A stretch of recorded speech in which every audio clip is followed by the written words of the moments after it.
ಸೌತ್ಗಿಂತ ಬಾಲಿವುಡ್ಡೇ best ಅಂದಳು ಕಾಜಲ್. ದಕ್ಷಿಣ ಭಾರತೀಯ ಚಿತ್ರರಂಗದಲ್ಲೂ ಬ್ಯುಸಿಯಾಗಿರುವಾಕೆ ಕಾಜಲ್ ಅಗರ್ವಾಲ್. ಸದ್ಯ ತೆಲುಗಿನ ಸತ್ಯಭಾಮ ಚಿತ್ರದಲ್ಲಿ ಕಾಜಲ್ ನಟಿಸುತ್ತಿದ್ದಾರೆ. ಇದೇ ಹೊತ್ತಿನಲ್ಲಿ ತಮಿಳಿನಲ್ಲಿಯೂ ಬ್ಯುಸಿಯಾಗಿದ್ದಾರೆ. ಬಾಲಿವುಡ್ನಲ್ಲಿ ಫೇಮಸ್ ಆದ್ರೂ ಸೌತ್ ಸಿನಿಮಾ ರಂಗದಲ್ಲಿ ದೊಡ್ಡ ಅವಕಾಶ ಪಡೆದಿದ್ದ ನಟಿ ಕಾಜಲ್. ಇಲ್ಲಿ ಆಕೆಗೆ ದೊಡ್ಡ ಮಟ್ಟದಲ್ಲಿಯೇ ಫ್ಯಾನ್ ಬೇಸ್ ಇದೆ. ಇಷ್ಟಿದ್ರೂ ಸೌತ್ಗಿಂತ ಬಾಲಿವುಡ್ಡೇ ಬೆಸ್ಟ್ ಅನ್ನೋ ಮಾತನ್ನ ಕಾಜಲ್ ಆಡಿದ್ದಾರೆ. ಹಾಗಂತ ಪ್ರೀತಿ ಕೊಟ್ಟ ಸೌತ್ ಸಿನಿಮಾ ರಂಗಕ್ಕೆ ಈಕೆ ದ್ರೋಹ ಬಗೆದಳು ಅಂದ್ಕೋಬೇಕಿಲ್ಲ. ಯಾಕಂದ್ರೆ ಮದುವೆಯಾದ ನಟಿಯರಿಗೆ ಸಿಗೋ ಅವಕಾಶಗಳ ವಿಚಾರದಲ್ಲಷ್ಟೇ ಈ ಅಭಿಪ್ರಾಯ ವ್ಯಕ್ತಪಡಿಸಿದ್ದಾಳಷ್ಟೇ. ಸೌತ್ನಲ್ಲಿ ಮದುವೆಯಾದ ನಂತರದಲ್ಲಿ ಸಿನಿಮಾ ಅವಕಾಶಗಳು ಕಡಿಮೆಯಾಗುತ್ತವೆ.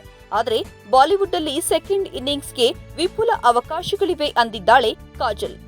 ಅದಕ್ಕೆ ದೀಪಿಕಾ ಪಡುಕೋಣೆ ಸೇರಿದಂತೆ ಒಂದಷ್ಟು ನಟಿಯರ ಉದಾಹರಣೆಯನ್ನ ಕಾಜಲ್ ಕೊಟ್ಟಿದ್ದಾರೆ.